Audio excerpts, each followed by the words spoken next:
Meeting to order. I move we approve the agenda as presented. Second. Motion is second to approve the agenda as presented. All in favor, say aye. Aye. Opposed, same sign. Everyone had a chance to peruse the minutes from the previous meeting? Move we approve the minutes as presented. Second. Motion is second to approve the minutes of the previous meeting. All in favor, say aye. Aye. Opposed, same sign. Morning. Morning. Mayor, Leon, how are you guys doing? Good. You guys got anything for us today? I got a pitch for you. All right.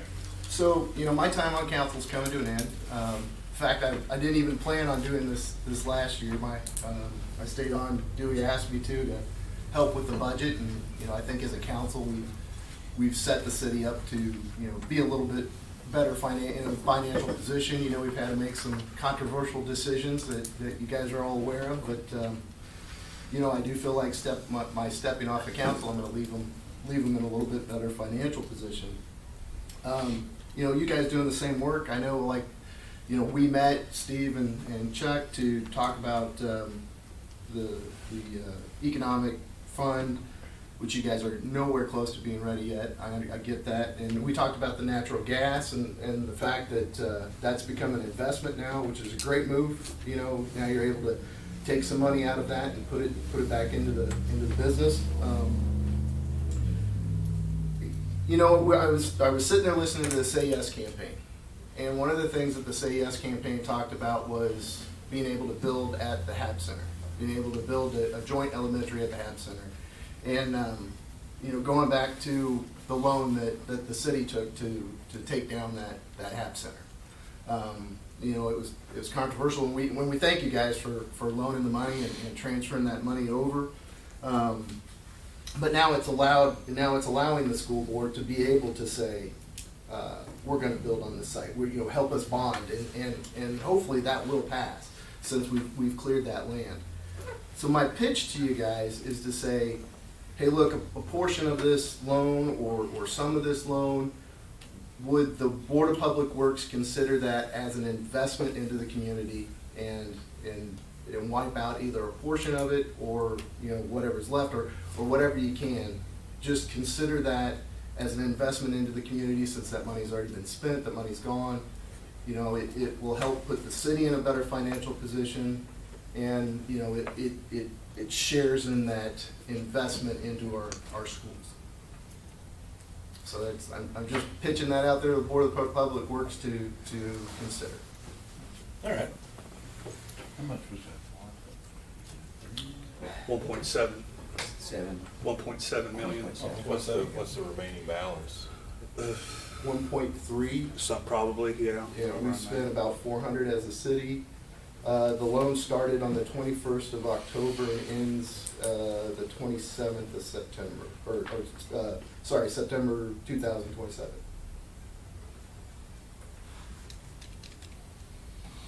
Something we should talk about. Yeah, definitely. Uh-huh. Yeah, that's a Yeah. good pitch, and I think we could have some discussion on that with everybody, and Thank you guys. I Appreciate think we it. can present that back to him maybe. Maybe that naturally might be. Or you want- Let's give us a little more time. One more Yeah, time? I'd say a little more time. All right. Yeah. You guys don't work that hard, huh? Well, I just, lots of, Like everyone's busting me, I'm just gonna. yeah, no, I appreciate it. No, I think we want to dive into all the legal considerations and just, Yeah, we'll definitely take a strong look at that. And Thank you. See if there's anything we can do. Appreciate it. Thank you, sir. Thank you, Bill. Dive on into reports. Travis. Morning. Morning. I do have a couple action items this morning. The first one is the 2023 well maintenance and treatment.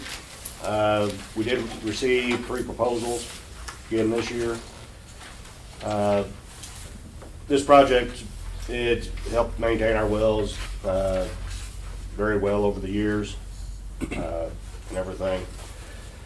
My recommendation, a motion to accept the proposal of C&B Equipment doing business as Douglas Pump in the amount of $44,500. We had them down before. Yes, they've been here the last 2 to 3 years, or last 2 years. Been here for a while, haven't they? Mm-hmm. They've done a good job. Yes, they have. How, Travis, does this get to the point where we've treated all the wells? Or is this something we'll do We do that every year. every year? Okay. Yep. All right. Yeah, I have a rotation where every so many years we pull those pumps and everything. So about every other year, almost each well gets treated. Gets treated, okay, all right. And it's under budget? Good. I would make a motion to accept the proposal from CMB Equipment doing business as Douglas Pump in the amount of $44,500. Second that. A motion and a second to accept the proposal from C&B Equipment, DBA Douglas Pumps in the amount of $44,500. All in favor, say aye. Aye. All opposed, same sign. Motion carries. Okay, thank you. The next action item, it's the water treatment plant system study, which it was a budgeted item. The project, the budget number that I had would be basically on a plant that was built all at one time. Ours is built in several different phases. And after they came down and toured the plant and everything, and looked at some of the hydraulics and everything, so the number did come in over budget. I did reach out to them to kind of trim that down a little bit, because they had quite a few different optional items. And with taking them out, it still ended up being over budget. The original number they gave me was around 200,000, or a little over 200,000. Taking some of those optional items out that I thought that we could do in-house, do it with our own employees, everything like that. We knocked it down to 149,815, which I know is over budget, but I think it's gonna be a good idea, or a good project that we do, and everything. So have a motion to request the city council to authorize the mayor to sign a contract with Burns and McDonnell for the study at the water treatment plant in the amount of $149,815. And if you look through that, that's a 20-year Yeah, it goes out plan. 20 which years. We're trying to get as much as we can, and I think this will provide a solid foundation moving forward for the treatment plant. I don't know that we've ever done a study this in-depth. Well, that was my question, is I don't think we've ever done a study on it. As far, I've been here 8 years or something, I don't think we've ever done a study on the water plant. Yeah, nothing in this depth that I've seen. And this is similar to what we do in other departments. Doug's working on a system study for the electric. We try to do that every 5 years. I think, our initial expense here is obviously gonna be higher, but I think if we continue with this 20-year plan and refresh it every 5 years, that cost is obviously gonna be a lot lower. I assumed it was so high because there is no study on it. That in our plant is 4763.76. So it's it was built in which makes the hydraulics, how the water flows through the plant. I think when we're done with this, right now they pretty much run the plant. It's either on or off. There's really no, because of the hydraulics, you can't make adjustments to the flow in there. And I think there's some different valving stuff we talked about, but it's going to help with the future, and then also, improved operations. We're making great water. I think it's only going to make that even better. So. I looked through their breakdown, and the biggest thing is obviously labor, it looks like, and they're looking at their total hours and their labor fee. It looks like their labor rate's approximately about $200 an hour. And is that what we see with Burns McDonnell? Is that? We see that with most engineers, and it depends on whether you have a principal or a design. There's different rates for different levels of engineering, but I'd say that falls right in with what we Okay. see. And is there any, I'm trying to think, is there any synergies with Burns McDonnell? I mean, we've got them doing other work. Yeah, this team's different than the one we've got at North Street Pump Station, and at the treatment plant now. This is, we had a kickoff meeting, and the team that's performing this work strictly does water treatment plants. That's, Burns is big enough, they have groups that specialize. I think the management that's over those teams is the same, which is Jeff Barnard, which we've dealt with him. And that's who we've reached out to kind of negotiate down the items that we felt like we didn't need. Travis and I talked, and that's typical of what we do on most projects is, we'll evaluate them, and while we appreciate recommendations from the engineering companies, we have to weigh those costs and what benefit we would see for those recommendations. And I was just wondering if like a project manager over one could also cover. I think you're kind of different disciplines here. So we're getting the same project manager at North Street Pumping Station, because that is a physical, equipment construction project, where this is more of a in-depth study and assessment of the equipment up there, pumps, operational parameters, and that kind of stuff. So. Okay.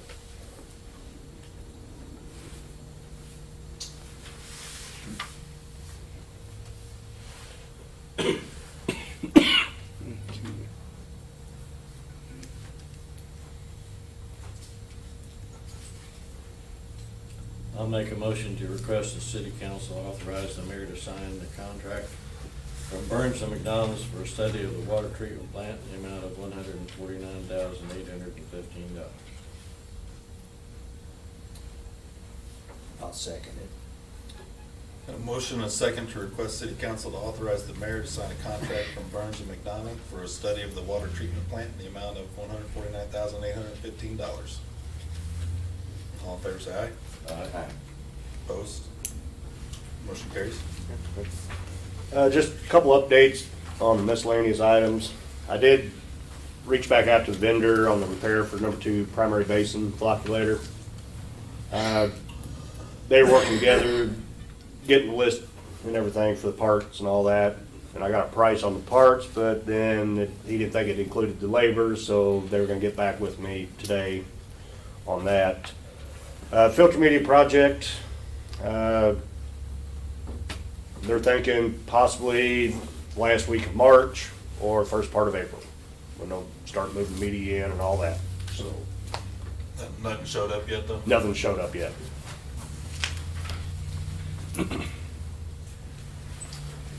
Forever Chemicals.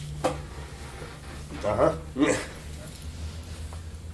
Seems to be a lot of talk starting to show up. I guess we're gonna have to monitor those on a regular basis. We will start monitoring some of those, starting, I believe, this year, and it'll go until 2025, and that's gonna be under the unregulated contaminant monitoring. So we will be testing that. Not real, I think about every 6 months, I believe we're gonna be testing for that. Haven't received a sample kit yet for it. I'm kinda waiting on it. But yeah, that is one of the things that we will be sampling. That's those new EPA guidelines. Mm-hmm. And which I think EPA did just come out with a proposed rule on the PFAS and all that. And some of those are gonna try to regulate at like 4 parts per trillion. Jeez. So, Basically zero. yeah, basically. They did do some testing, I can't remember the exact year, but previously for some of these, and there was no detect when they did that. So I'm hoping it stays that way. Because the treatment for that is pretty intensive, expensive, and then what do you do with byproducts after you take it out of the water? Because you take it out, then it's gonna be concentrated, then what? So, I'm not real sure. And I think we had a customer test, without naming them, but we had a customer test they were required, and there was no detect there as well. Yep. In our distribution system, so. How recent was that? Some last year, wasn't it? When did they test? I can't Since remember. you've been here? I think so. So it's been within the last few years, several years. It's not, like within the last year, but it's fairly recent. So, and I'm still trying to chase down, I don't know if you remember that letter we got through the Rural Water Association, on that end, so, still kind of chase that down too, to bring back to you. It's something that's coming up pretty hot, isn't it? Yes. Yeah, they're moving it pretty quick because it had a health advisory level at like 2,000 parts per trillion. And now they're gonna drop it all the way down to 4. It's like, which I know the technology, things like that have all changed over the years, and we're able to detect a lot lower limits, but still, It's gonna be a big challenge. Yeah. For all water systems. And as long as we can stay where we're at on the no detect, obviously that's the best outcome, but, if we would ever have any detection at all, it would be a large expense to remove that. Sorry I brought it up.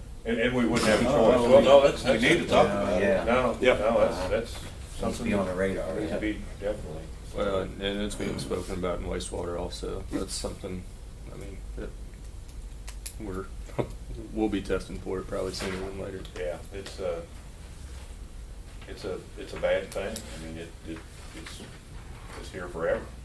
They call it a forever chemical for a reason. And I think it's being regulated on the end where it's, being made and occurring, but what's out there is out there, so. Something we'll continue to monitor, MPUA's continuing to monitor it. I think there's more and more discussions about that, So so. can you give me an example of like what is a forever chemical?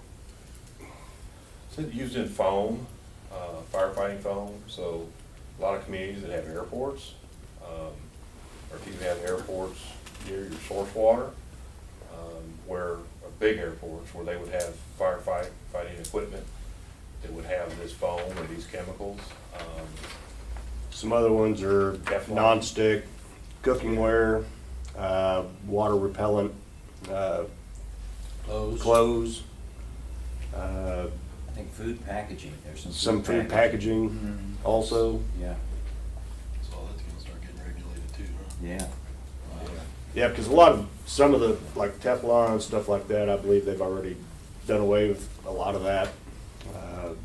And now that's the way some of that stuff was disposed of, and now it's gotten into water systems and wastewater stream and everything, so.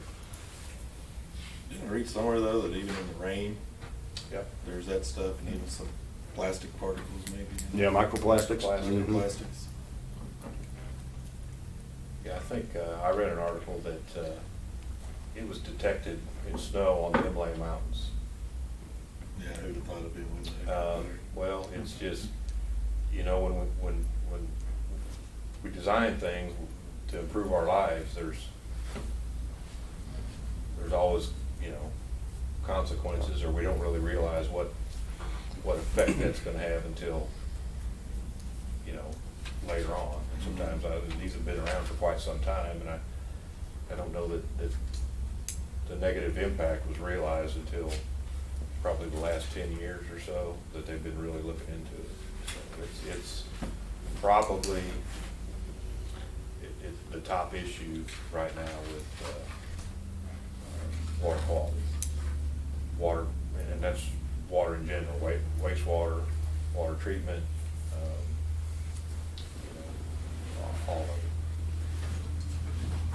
I think technology plays a big part in that too, being able to find it and see it. Right, yeah. Isolate it.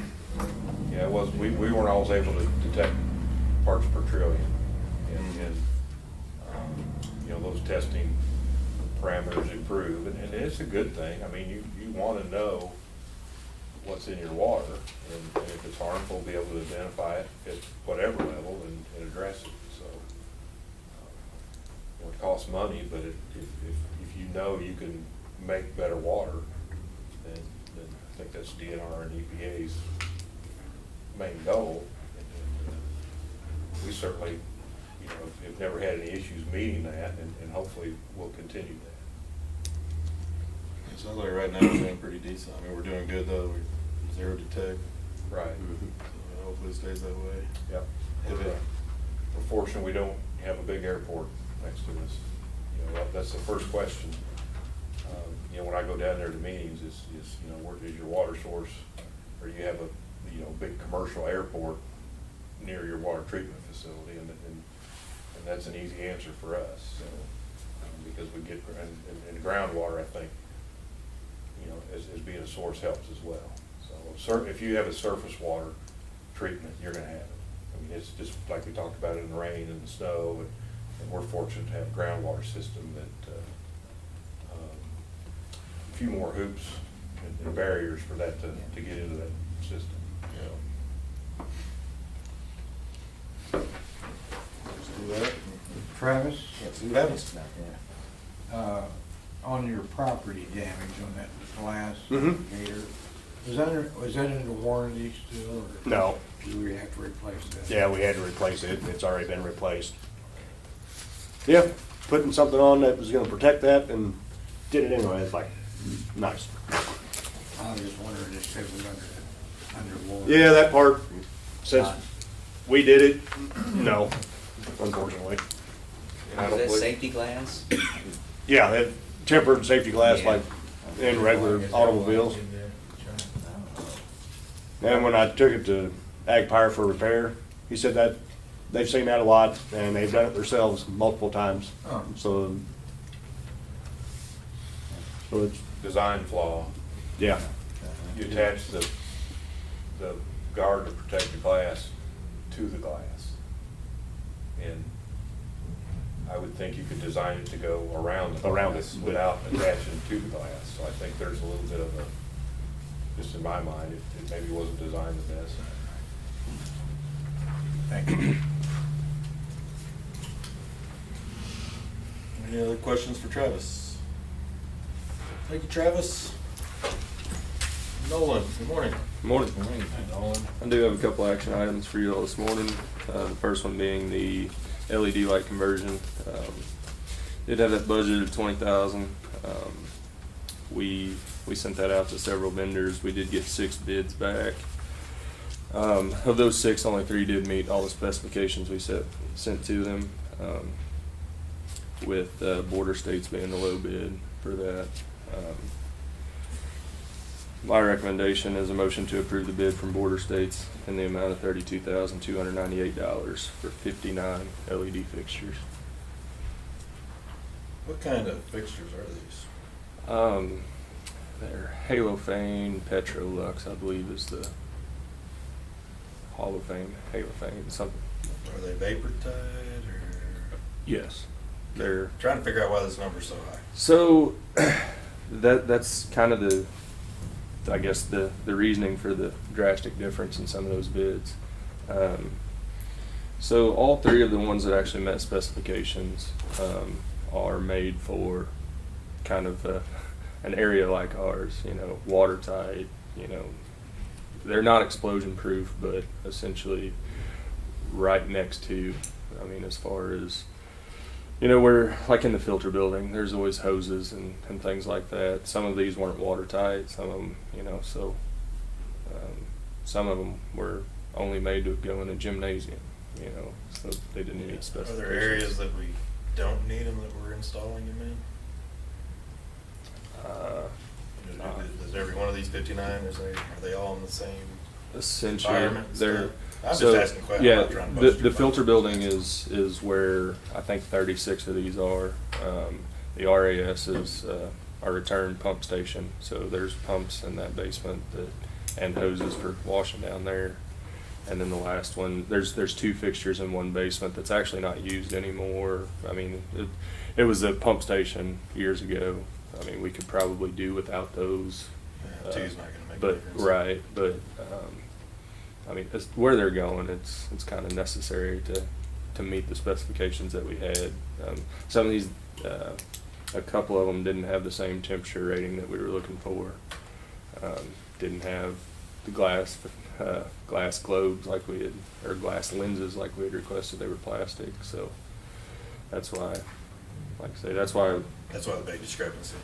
yeah. But, do we run the payback on this? I haven't, I don't know if Pat has I'm or not sure. These are actually the same fixtures as what were put in 10 and 11. So Pat's guys are familiar and seem to be happy with them. I know Jared said that their auxiliary power's gone down drastically since they've been replaced, so. Oh, yeah, it's gonna go down. I was just Right, curious. There's a form we can do and do a payback on it. It's Yeah. gonna be a year and a half, 2 years, and I it pays have for not. itself. I Just can, curious how long that was.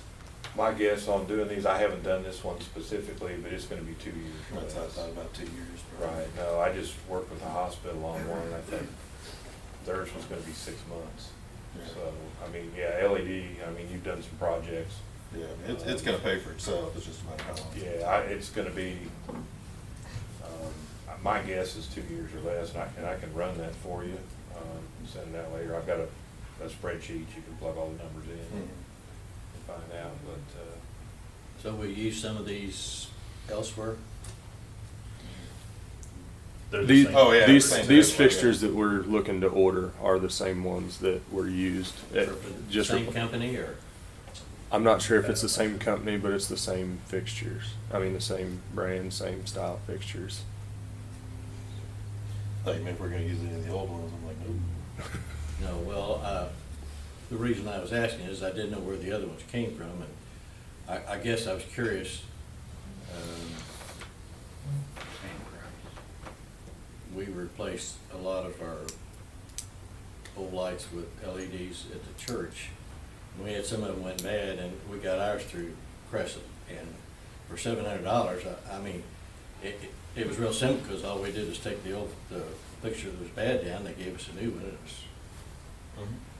It should be like 5-year warranty on this. yeah, and I know these are 5, I think, our street lights are 10, so, yeah, your maintenance costs will go down too, and you've got not just the energy savings, but you calculate, and I think most of yours are 400-watt metal halides. About, Fluorescents. I think there were 12 that were 400. A lot of them were 250, and then a handful of 175. And then you've got your ballast loss you've got to calculate as well. Payback maybe quicker than 2 years. It's probably gonna be, yeah, I feel safe saying without doing the calculations, it'll be less than 2 years. I think we couple that with our, I know the blowers, we did upgrade the blowers on that project, from positive displacement to the, tri-load blowers. And I think it was a $70,000 increase in cost, but it was an 8-month payback. So, you know, we're really focusing on our long-term costs on a lot of these projects. I think when we get the old blowers, and that's his next action item, when we get those gone, we're running on the tri-load, the new tri-load blowers, and get this done, I think the energy costs at that plant, we're gonna see substantial savings, because then Tony can correct me, I think his electric bill to operate that plant is in the $35,000 to $40,000 range. And of course, I&I is another component there, you know, we're pumping water as well, but we're trying to, you know, drop our operating costs. I mean, that's one thing we can control, and I think this is, well, you've done enough lighting, you know that's kind of a no-brainer, so. But yeah, I'm pretty sure it's well under 2 years. Did we request a bid from SMC Electric? I'm fairly certain they were on the list. They may have been one of the ones that sent a no bid back, but I'm not certain on that. Okay.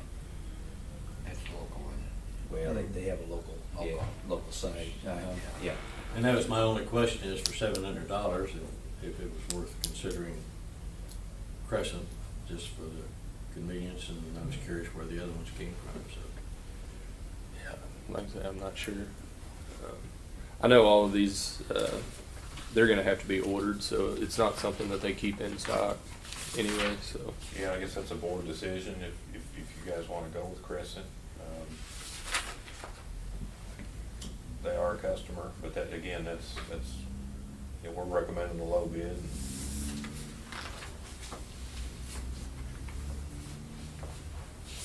So the two, like Fletcher and Wesco, that are closer to budget, but did not meet specs. And the reason they didn't meet the specs, is it more because of like the lens and the not being water Yeah, tight? not being watertight, like I say, those had the, I think polycarbonate lens, and, talking with the electricians, the concern with that is that over time they yellow Yellow. pretty bad, so. Yeah. And then, like I say, there was a temperature rating that we had on those that did not meet. What's about the installation? Are we doing the installation? Yes. Okay.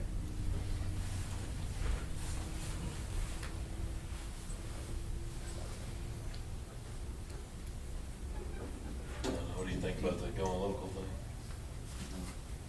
Do you want to look at the payback first? You just look at the payback. I mean, At some point. I've been asking for this for long. Okay, all right, okay, We want to get this done. okay. Well, Saying we don't. We've certainly done local before, but it was advantageous for local business. And at Crescent, it's like SMC Electric, they do have a local store, but they're not They're not totally local. yeah. There, you know what? Border States is low. Border States is low. Yeah. Same picture, so. They get a little more aggressive on it.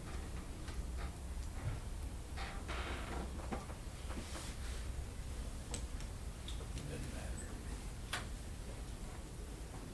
Ken's got the. I don't, it's just a question I threw out, it doesn't matter to me. Yeah, we do a lot of business with Crescent, so this, I don't think this will hurt them, and that's just my opinion. I mean, they are local and, both SMC and Crescent, you know, for a lot of our electrical supplies, we do use them, so I don't know if that makes a difference or not, but. That was just kind of a bid to bid. Mm-hmm. Yeah. That was low.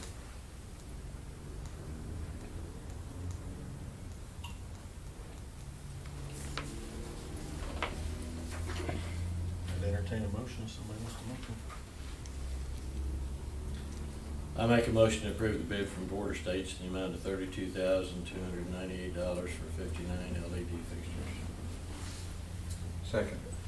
Motion and second to approve the bid from Border States in the amount of $32,298 for 59 LED fixtures. All in favor, say aye.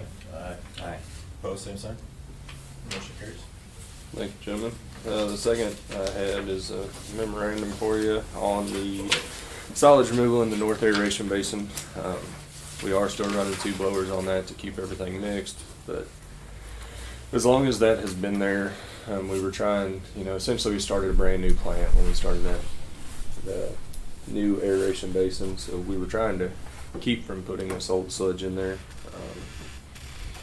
We're just, I guess, kind of using energy that's not absolutely necessary right now, so reached out to different companies to get some quotes on what it would take to get rid of those solids. After talking with our regional DNR office, their best recommendation was to, since we use lime stabilization on our solids now, was to go ahead and pump that to our filter presses and run it. Go ahead and mix the lime in. So there won't be any extra paperwork or any potential violations if we had another company take it out to the farms. So my recommendation is a motion to accept the proposal from Rain for Rent in the amount of $26,052.51 with a possible upcharge if market pricing changes more than 5% during this contract. What that includes is essentially it's equipment rental, different pumps. They're actually going to use some polymer in that basin to help settle our solids down, so we're not pumping 3.5 million gallons. We'll probably get it down to around 1 million. of actual solids, and then we use a pump in that basin to pump it down to our holding cells like we would typically out of our finals, but without mixing it with our existing waste stream. This was, did I miss, what's the length of the term of this contract? It's a 1 month cycle, 1 month. rental on all the equipment. Yeah, this was recommended by Burns McDonald in the process. You know, you don't want 30-year-old, there's some bacteria in there they don't want. You know, your new system starts from scratch, you're growing that. That could upset the digestion or the bacteria in the new system. Rather than run this through on the allowance authorization, because if we had done that, Burns McDonald would have marked it up. So that's why we pulled it out and are doing this our own. It's gonna save us some money. And then doing it in-house, just renting equipment, you can see some of those other costs, if you're paying labor and stuff. And Noel and I talked about, you know, working some overtime or whatever we needed to do to stay within that 1 month's time frame. Unfortunately, the pads are pretty clear. We've pretty much got our sludge handling storage pads, probably 90% cleared off, so we're sitting pretty good to be able to do this and get that sludge on the pads. So, and my goal was to get this done because, as no one mentioned, we're running 2 blowers and have been on that basin for probably 3 or 4 months with no real purpose other than to keep that from going septic. So, which would be a whole other mess. So the sooner we can get this done, you know, the sooner we can start saving money by shutting those blowers down.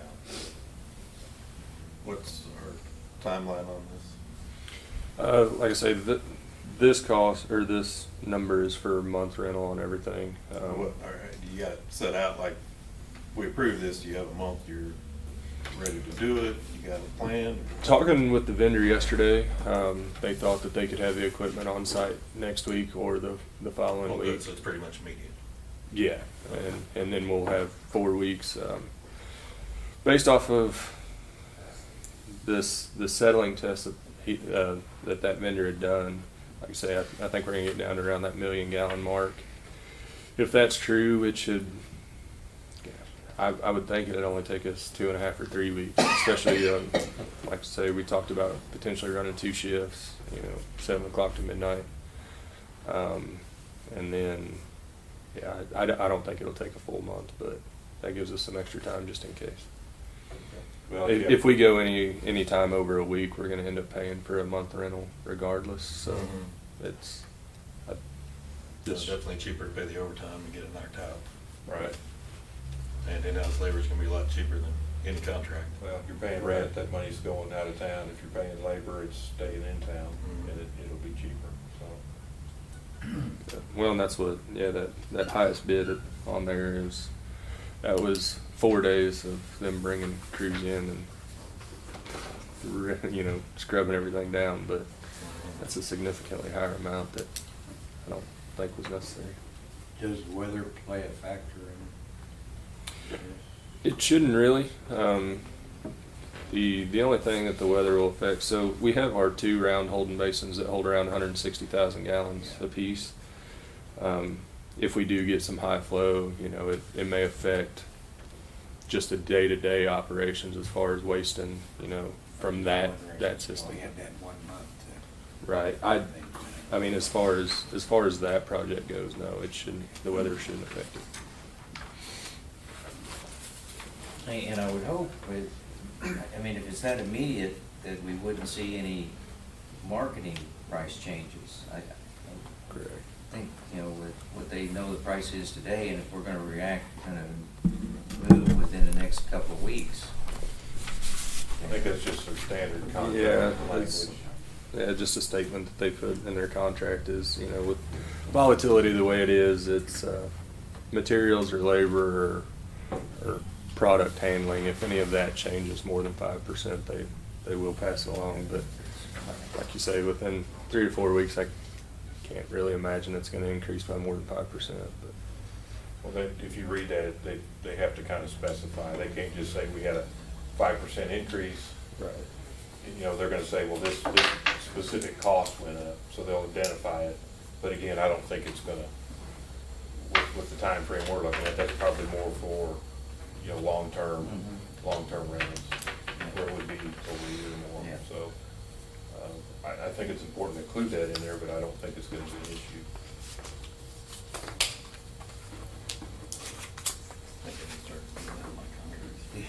That's a good idea. Yeah. No further, I'll make a motion to accept the proposal from Rain for Rent in the amount of $26,052.51 with a possible upcharge if market pricing changes more than 5% during our agreement. Second. Motion accepted.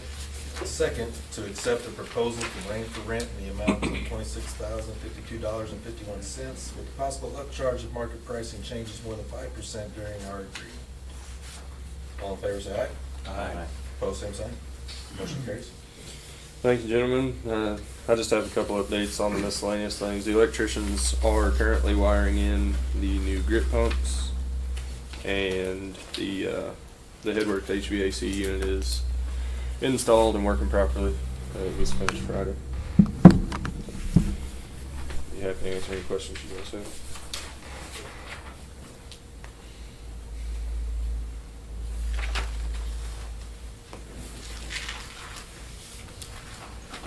Any other questions for Nolan? Thank you, Nolan. Grant, good morning. Morning, gentlemen. Morning. I do have a couple action items this morning. The first one being the purchase of 2 new zero-turn mowers. These units will replace the one in the underground facilities and the one at the water treatment plant.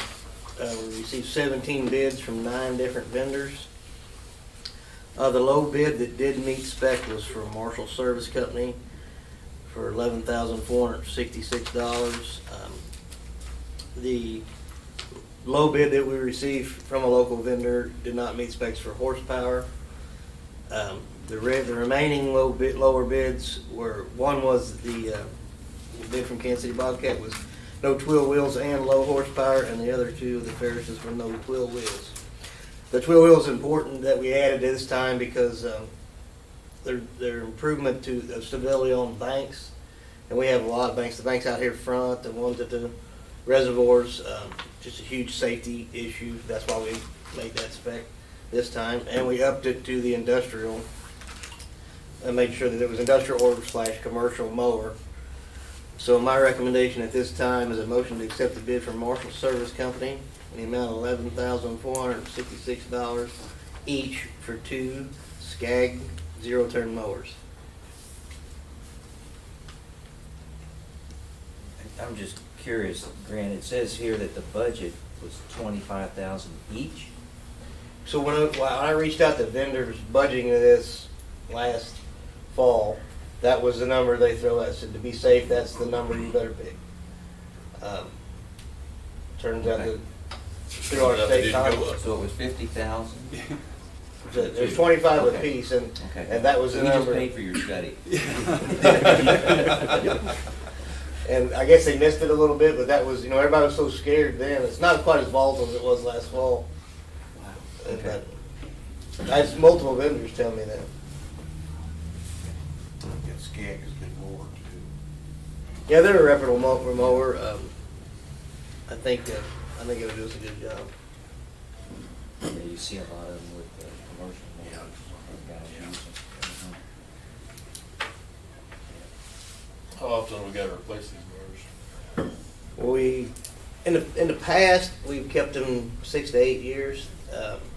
The ones we have now, I think yours is a little older. Yeah, it's 16. Yeah, I think the one in the underground is 17, but those mowers weren't spec'd. We learned to spec'ing those mowers. They were a step below in commercial industrial because we saved a little money, and that was not Ended the up correct. biting us a It little was bit. not the correct decision. Are they still in working order? They're still in working order, Still but got it's, something to do with them, or are we gonna? we're probably waive them more than likely.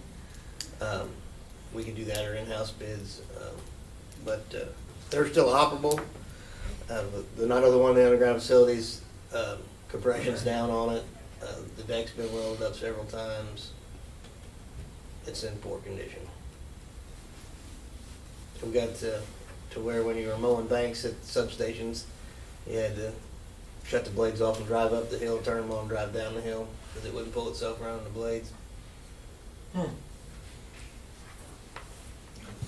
What'd you call these wheels that are on? They're twill, so basically what they are is they're wider and they're heavier. They're solid rubber, and there's holes cut in them, but they're wider and heavier. They add typically 100 to 150 pounds to the back of this mower to keep it on the. Okay.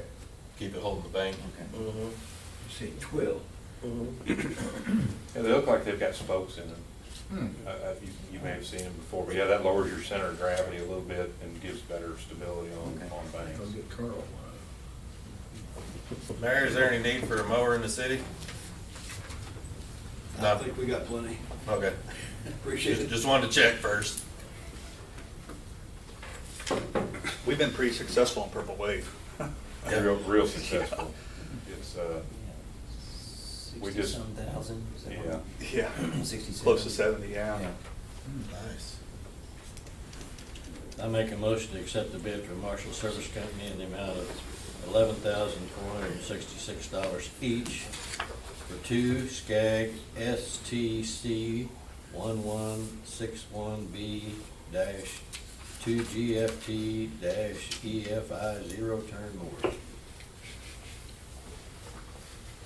I'll second that. A motion and second to accept the bid for Marshall Service Company, the amount of $11,466 each for two SCAG zero-turn mowers. All in favor, say aye. Aye. Pose same sign. Thank you, gentlemen. The next action item I got is a sewer replacement in the alley between Arrow Street and North Street, west of Lyon. This 6-inch main was installed in 1913. It's in a really poor condition with missing pipe, lots of roots, major offsets. It'll be replaced with a new 8-inch PVC main and 2 new precast manholes. It's approximately 500 feet, 8 to 13 foot deep. I'm asking for approval for this, but I want the board to be full aware that this project will probably not start until August, late summer, early fall, due to dump truck availability mostly. But as soon as we can either receive a dump truck or clear our dump truck from the 3rd Street Water Main project that's coming up, this project will start. But most likely it will be late summer, early fall. The reason I'm asking for approval this early is just lead times on manholes and pipe.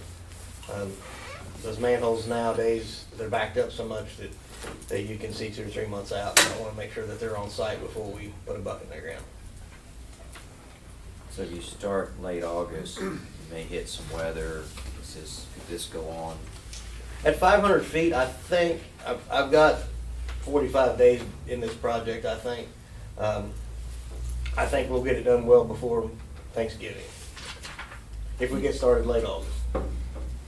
You say that varies from 8 to 13 foot in depth? Yeah. This particular alley has got considerable more room than the one we just completed. How many phone lines in it?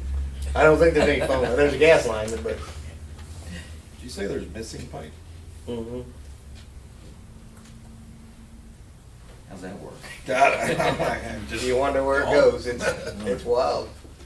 Thought you said that. I'm like, eh, maybe I misheard that. This is kind of behind green printers, isn't it? Yep. Yeah, that's right. And we replaced that one behind the fire station 3 years ago, probably. So this just continues this on. It sounds like it's lead not one, so. Yeah.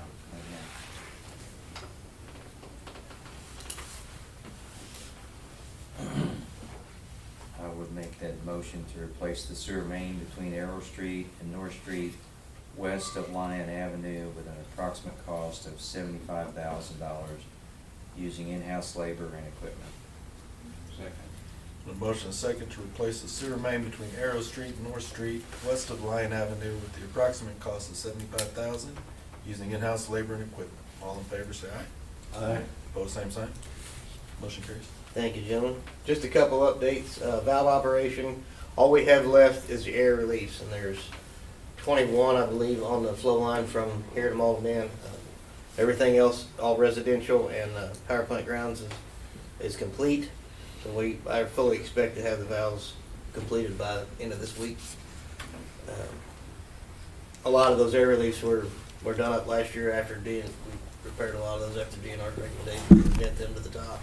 So I don't foresee any drag in making that happen. And CIPP crews, we don't have a date for their return. There's one line left in Westport, 18-inch line that's back in a field, and they didn't get that done before the weather came in. And we're potentially going to have them in sooner than later. They have mats they can bring, and they have to get a semi back in that field behind Hartwig's house there. So there's no sense in tearing up more than you're going to fix. So we're kind of waiting on weather there, and trying to find options to get them back there as soon as we can. Other than that, that's all I have unless the board has any questions. Any other questions for Grant? Thank you, Grant. Doug, good morning. Morning. Not much to add, just a little update on the Miami One tap change repair. The Miami One transformer was put back in service Friday, March 3rd. We did notice that we were losing nitrogen, which is obviously indication of a leak. Nitrogen, there's an air blanket on top of the oil level, so the thing's got 6,000 gallons of oil in it on top. The top layer is filled with nitrogen.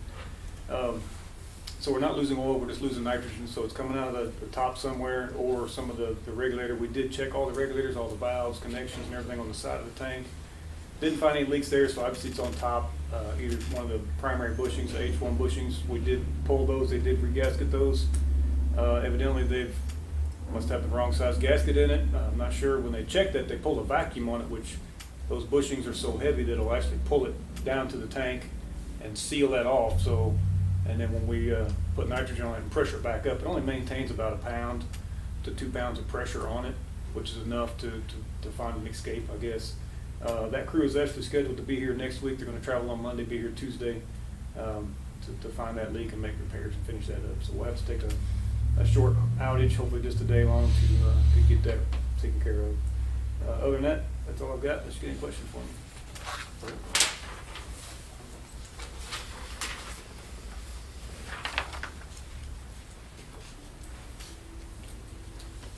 Any other questions for Doug? Thank you, Doug. Jared, morning. Morning. Morning. Do have an update on the truck scale. Accurate Superior Scale is on site this week. They tore the old scale out Monday. They poured new concrete piers yesterday, and the new scale showed up this morning. Their plan is to set the new scale and pour the deck tomorrow. The weather may have a small effect on that, but their plan is to be done yet this week. And then the deck will need to cure for 2 weeks after it's poured.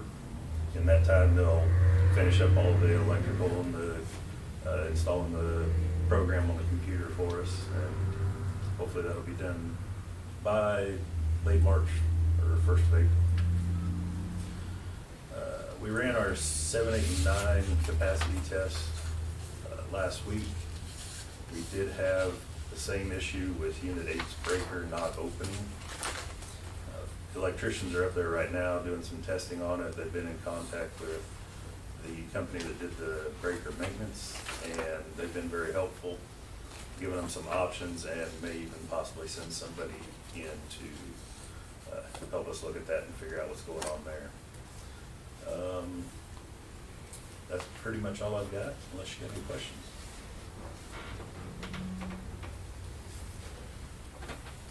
Any questions for Jared? You gonna let them off that easy? Sure.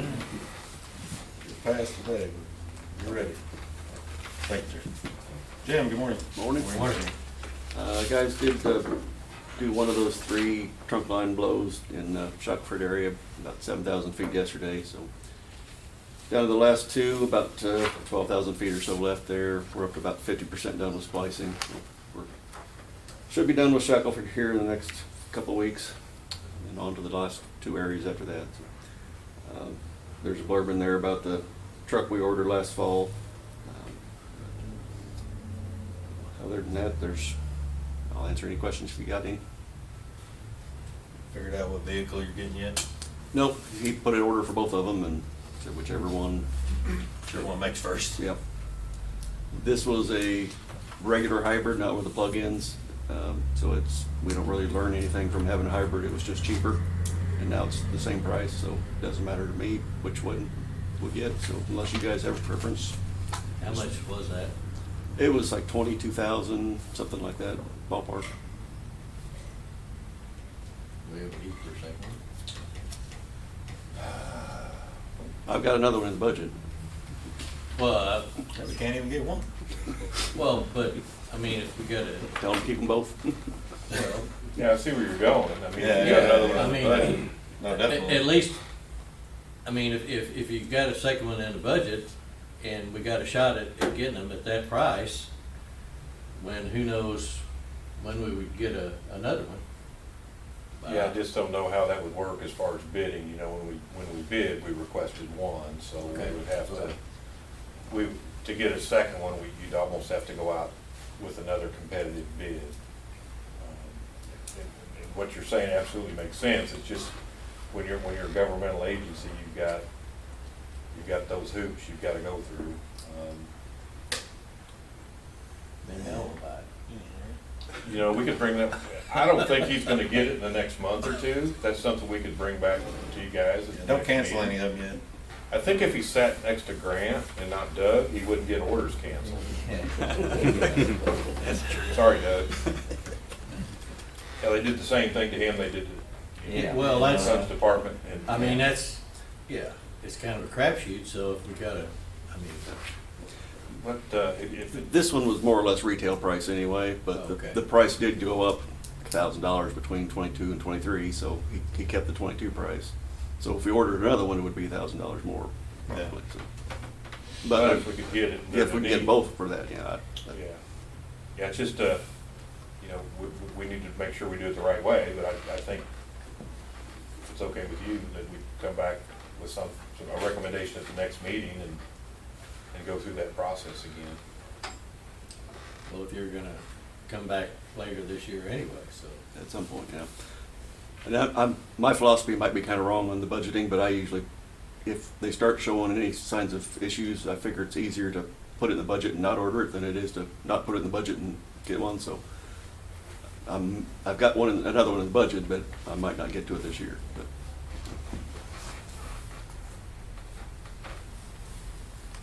How's progress with the conduit? It's not much progress. He did a little bit of yard repair last week, but he was supposed to be starting up this week again, but I don't think he has. I think he's kind of getting scared off with weather. He wants to have a full week of dry weather, and it's the wrong time of year for that, so he's gonna have to get started here soon.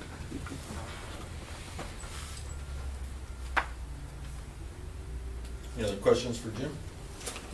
Thank you, Jim. You wanna take Megan's or? Yeah, she's, working on the annual wage and benefit review. She didn't have any action items and wanted to continue that work. I believe we're hopeful, or she's hopeful, that she'll have that completed, the study, and get that to you guys maybe by the end of this week. And won't have any recommendations, but we'll have the raw data, or not raw data, but the actual report that you're used to seeing compiled and ready for you guys to start looking at it. So it's kind of where she's at there. Staffing wise, I think we've just got one vacancy. I think we've got some interviews scheduled for that one, so knock on wood, we're hopefully getting close to being fully staffed. I don't know when the last time we could say that was. We're also reaching out, you've probably seen some advertisements for seasonal help for the summer, mowing, painting, you know, a lot of that seasonal work that we have to do. We hire these young kids for seasonal help. It's mainly mowing or painting. Mowing, painting, you know, a lot of the seasonal stuff that comes in the summer. You know, I know at the wastewater treatment plant, there's a lot of mowing down there, and it's a lot better to have seasonal help do that, where we can keep our full-time employees focused on plant maintenance and those items. What kind of safety procedures do we go through with these kids? They have a safety orientation. Okay. You know, they have to have all the same requirements. Minimum age for the things we could have them do is 18. And they're provided with high vis, all the PPE that's needed, and then just a safety orientation like we would Pretty thorough. anybody else. Yeah. Just think that's a. Yeah, and last year, we're having trouble getting seasonal help. It's been an issue. I think we had the need for 10 last year, and we were able to hire 3. There you go, Spencer. Carla. So, Is there an age limit? not at the top, but at the bottom. I think you've got 18 met by a few years, probably. You know, I hit up a couple kids last year that I thought would be good kids. I don't know. They seem to always have something else they need to do. It's tough, and we raised that wage to $14 an hour, and It's still. a great summer job. Yeah. Well, it used to be we had more applicants than we had needs, and now it's just, I think some everybody's seeing. I mean, it's, Would any of you guys who are gonna have them work for you consider part-time kids? Like in the morning, or come in the morning first? we're pretty flexible with them, because we know they're students. Some of them have summer vacations with their families, and, we try to work with them. Well, if I approach some kids, I'm just trying to get some information for them. Yeah, I know I've reached out to Mike at the college to see if there was kids there, and, that might be interested in filling out an application and working. So we're probably a little bit earlier on putting this out this year. Usually we're in April, and so I think we're trying to be a little more aggressive in finding that help. Again, it's a great benefit to us, because we can keep our trained staff working on what they need to, instead of mowing and painting and some of those other items. So, no, it's a great job. It is. Yeah, Megan's putting that stuff out. I think we had a Facebook post for seasonal help. So again, we're trying to be a little more aggressive. I think the department submitted needs for 8 this year. So typically, Megan reaches out to the department to see what kind of work they have, and how much help they'll need. And that changes from year to year. But I think this year we're looking at 8. Okay, fire hydrants. Got one here for them. Think fire hydrants, no, I know no one's got some buildings that need painted. There's a lot of mowing. It's just typically that type of stuff. It's not machining or welding or electrical work. It's the seasonal stuff so yeah, certainly if you know any young ladies or gentlemen that would have a need to work during the summer, steer them toward us.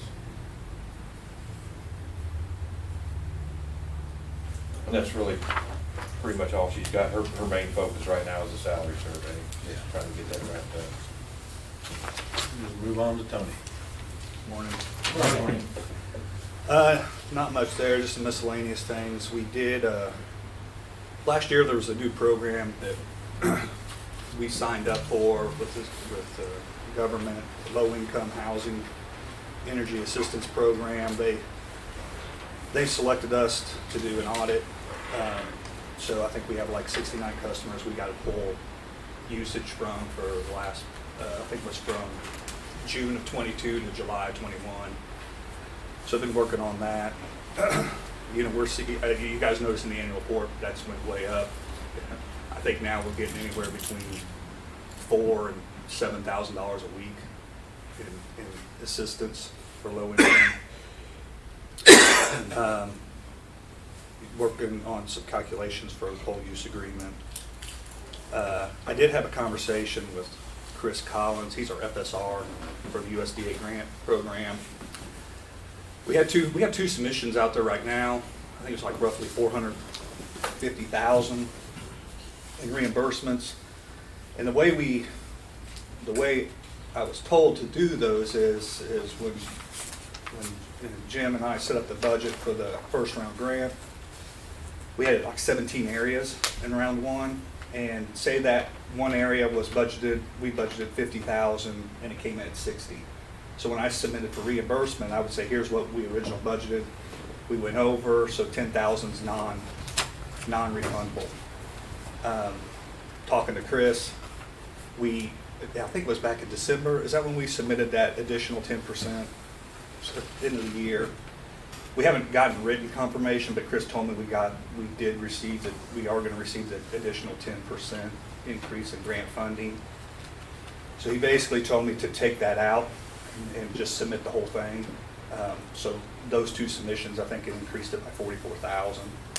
So I had to resubmit those, and we've just talked about trying to set up a more streamlined in reimbursement.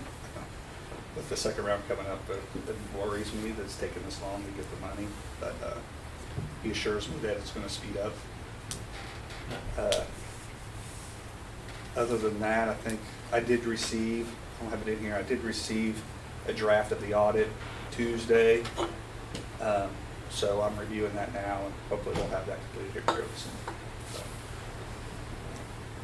there were some new GASB regulations on lease agreements and capitalizing lease agreements, and we did have one, a copier, so I think that's kind of what hung them up a little bit, but nothing major.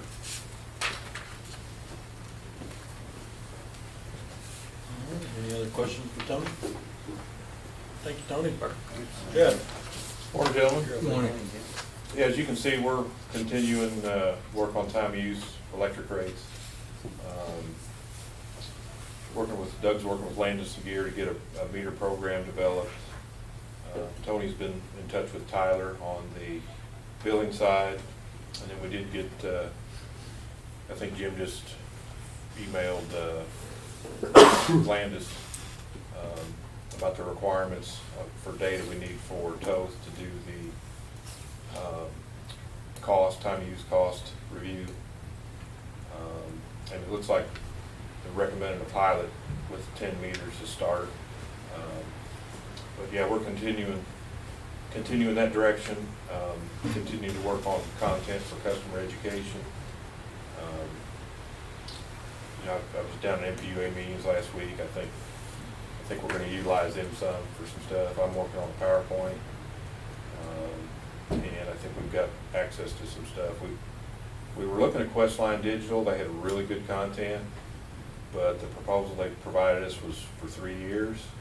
We don't want a 3-year proposal, and the contract was about 18 pages, and it was, trademark, a lot of that stuff. I think, in the type of business they're in, that's certainly a concern for them. But the way a lot of that was worded, it was, if you just use them for a project and they thought you derived content later that you developed, it just really,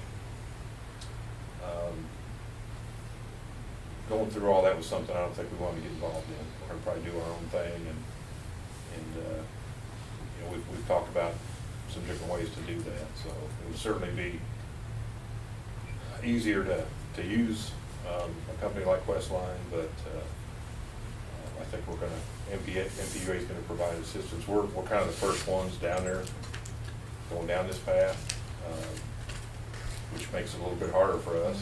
It'll make it easier for whoever follows, because, obviously we'll be willing to share anything, lessons learned and content or whatever to help them make that as well. So continue to work on that. That's going to take some time. There's a lot of different moving parts, as far as TOTH, and rather than set a date to launch it, I think we're going to wait till we get everything we need in place, and then it'll probably be later in the summer before we're ready. I don't want to rush this. I certainly want to do everything we can to educate our citizens. I'm also in my PowerPoint putting together, some real world data, like a clothes dryer. It could save you $10 a month or more, depending on how much laundry you do, using your clothes dryer off-peak versus on-peak, and trying to come up with some examples like that for the customers to, I think would help them understand that. So, continue to work on that. How much was Questline's contract? So it was $1,300 a year for their base contract, and then you would buy content or credits, and then depending on what content you bought, determine the crediting price. So videos were you might pay for the it was 20 credits. $25 a credit, so it was $2,500 for 100 credits, and you can spend 20 of them on one video. If you didn't use all the credits, they got back, and it just, yeah, the trademark stuff was really, you know, because we've been doing a lot of our own to date, and you don't want to use them for one project and then, you know, continue on yourselves, and I think MPUA's got the ability to do some, not to the extent Questline had, but we just didn't really have a warm fuzzy feeling after reading. Pre-binding, huh? Yeah, it could put us in a, I think we kind of, and then going down and visiting with staff at MPUA, I think we've got resources we can use to avoid Okay. going down this road, so.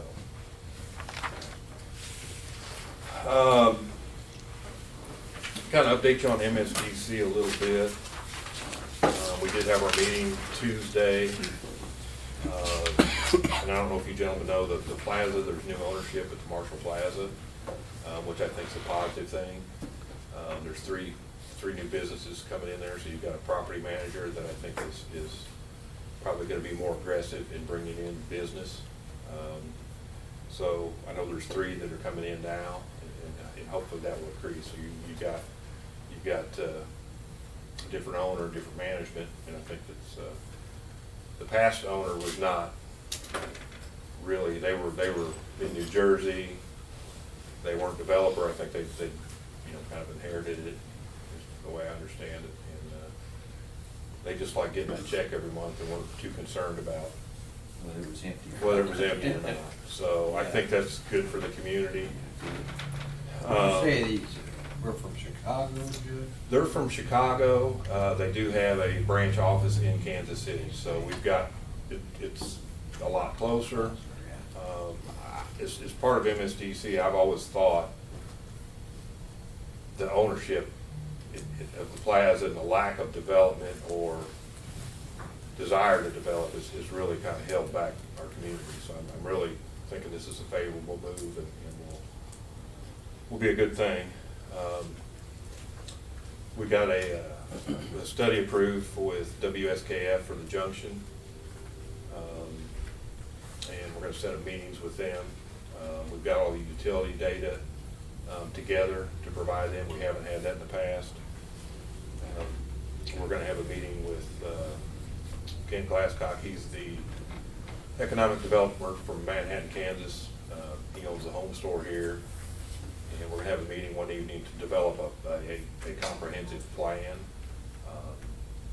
of items that we want to see done, and we're going to get that done before we hire a new director to kind of have, you know, we're going to develop the plan, then hire somebody to execute it. So everything's moving forward there. I think we've got some good things in place, but and if there's anything you guys see at the top of your list that you think you want to see MSDC do, I mean, MMU is a contributor. You know, you may see something I'm not, you know, I provide input on what I think needs to happen, or where I feel like development needs to take place. So certainly share anything with me that you'd like to see. Just under your miscellaneous, so Walmart's got this goal in Yeah. their stores off natural gas, but so what are they gonna do, electric? Yeah. Okay, Yep.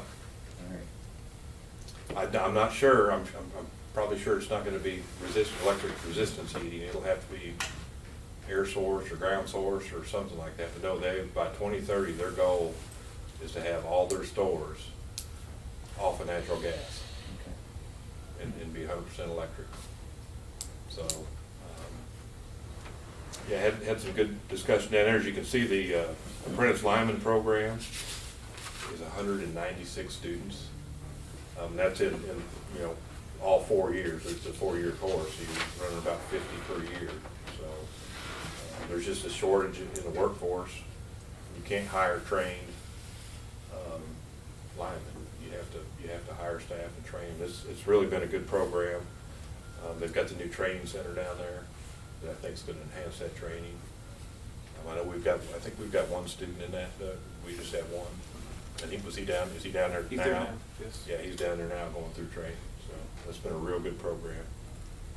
I was talking with somebody out of Maine and they were short like 12,000 linemen.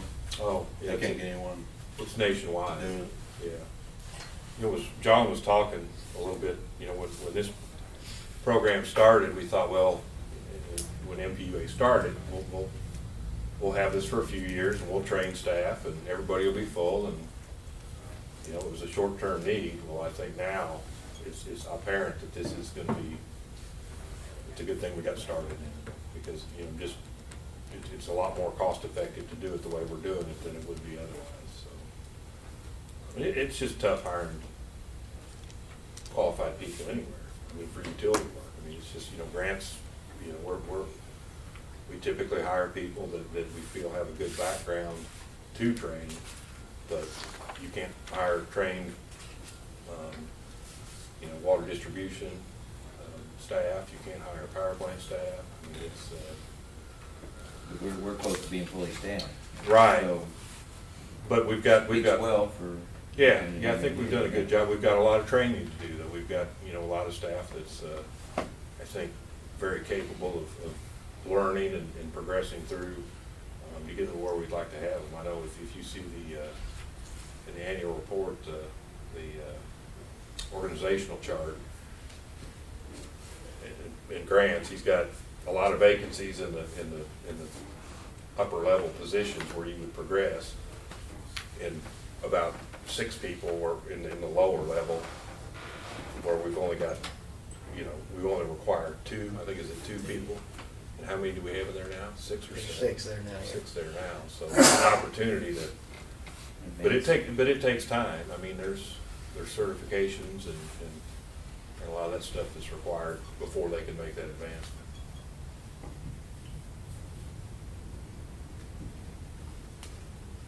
Do you have a page turn we're trying to schedule for North Street Pump Station project?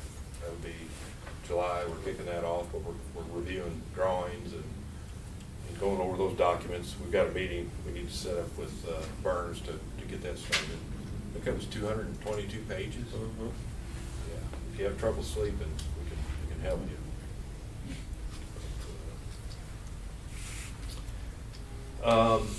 And then we've got the VOPEP stat sheet here, and that's a real good representation of the winter market pricing. You can see there's two kind of peak periods, one in the morning and then one later in the afternoon.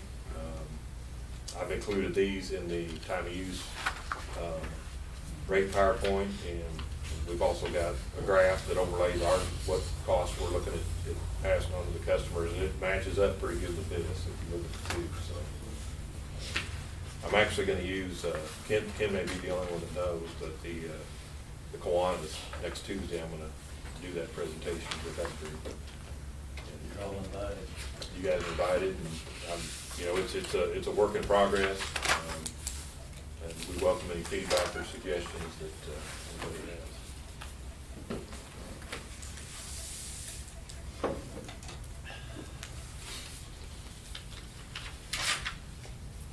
Read all-in cost. What's that? All-in cost. This is not all in. This is just market power rates. Oh, you're talking about the all-in cost. Yeah. That they talked about, right? 59. No, real good price. Mm-hmm. Yeah, much better than November and December. I think December was pretty high with the cold weather. And if you'll notice in here too, the December was an issue with the Plum Point plant. Trying to regroup down there and make sure things get taken up a little bit better, because it costs the owners of that plant, which MoPep is a part owner in that plant, so Mike Seifert, who manages our assets for all the pools, was involved in that, and he's keeping an eye on it, making sure. He was not very happy when this happened. He actually had a picture. There was a cover that had been left off. There's a picture of it sitting there, and that's what froze, because whoever was taking the readings decided, well, that cover's in my way, and I can take readings every month and not have to worry about it. Well, the purpose of that cover was to keep that stuff from freezing. I mean, it's just things that weren't done correctly that cost people a lot of money. So there's been a change of staff down there, and hoping the performance of that plant will improve. Where's that located at? It's in Arkansas. Okay. So it wasn't really designed to be in North Dakota, but when we get these winter events, you know, they're seeing cold weather there as we do anywhere. And you know, after Winter Storm Uri, a lot of the facilities went through and you know, made upgrades and changes to prepare for those type of events. I think last time Winter Storm Uri at Plum Point, they had coal issues. The coal pile was freezing, which really didn't allow them to see some of these other issues. But some of that stuff, I mean, when you're leaving the cover off, that's right. So anyway, there's hopefully get that tightened up, which is a good thing. It's a sister plant to the Prairie State plant, which is in Illinois. That plant has ran very well. It comes down to, you know, who you've got managing it, who's taking, if they're taking care of things like they should. And I'm hopeful we'll get that down here as well.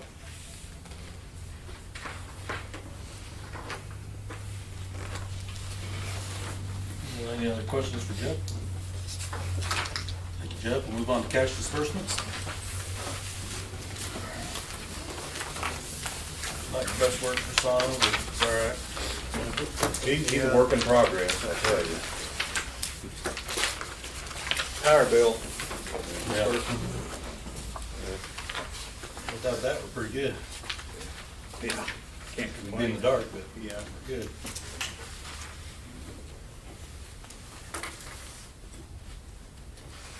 Our work comp was in there too. I don't know if you guys saw that.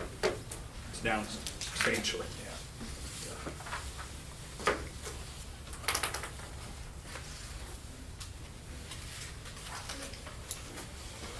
I think last year was 133. It was only 72.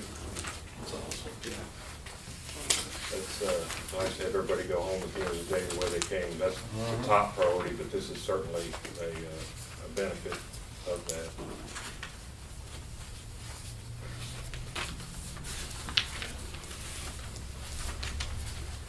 Just makes it a lot easier to give raises and everything else when that's under control.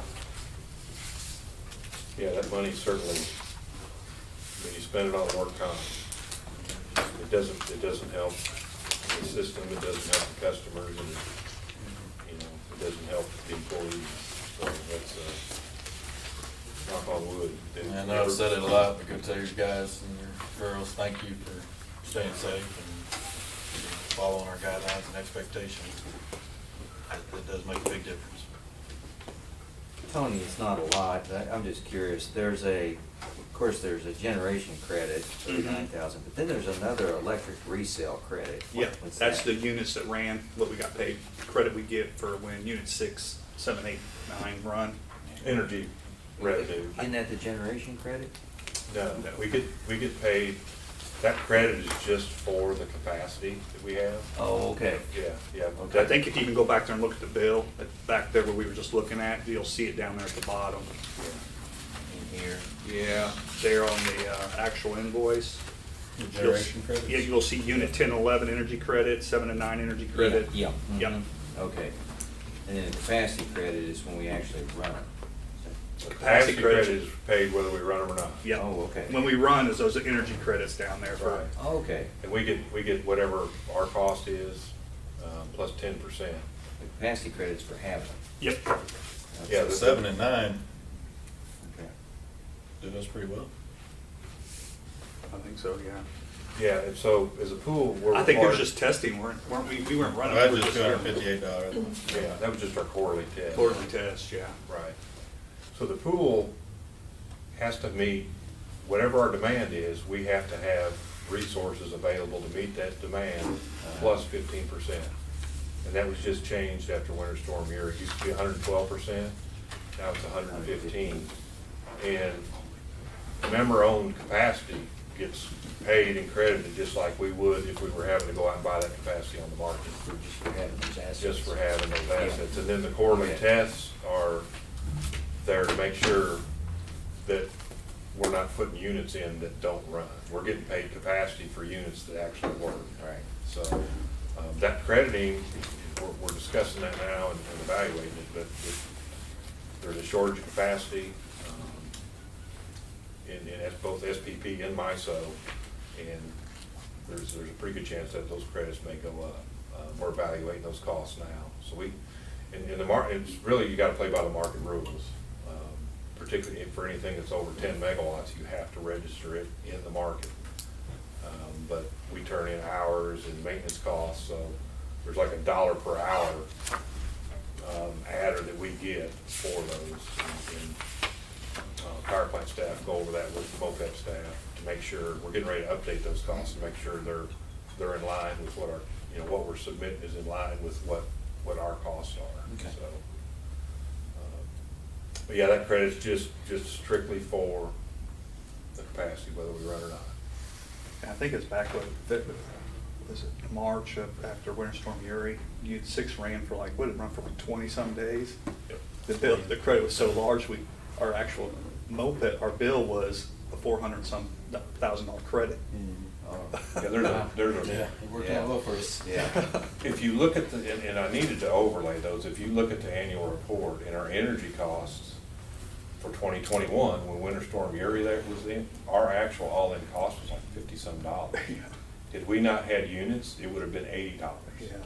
So the revenue, having those units, and that's a hedge against the market, because you sell everything you generate into the market, and then you have to buy all your power off the market. So, if you're generating power for $60 a megawatt hour, you're getting $4,000 because that's what the market price is. Then, we're buying it for $4,000, but then we've got that income to offset it. So that's what the pool units do, like Plum Point, Nebraska Cities. So you've really got two hedges against the market. You've got the pool-owned generation, and then you've got our local generation. And then Winter Storm Uri, we made $5 million of market revenue off that one unit and had no wholesale power bills for 2 months. And that's why it was $55. But if you overlay what the actual pool costs were, it was almost $25 a megawatt hour higher for the entire year. It really brought that average down. So there's really a huge benefit to having those units and having diesel fuel. Because when it gets cold, you can't get natural gas. Yeah. So, Okay. I move we approve cash disbursements. Motion is second to approve cash disbursements. All in favor, say aye. Aye. Opposed, same sign. Pay bills. Is there any other business we're gonna bring up? You guys got anything? Move we adjourn. Second. Motion to adjourn in a second. All in favor? Aye. See you guys later. I guess our next meeting's Thursday, March 30th. Everyone good? I'm gonna jump the gun.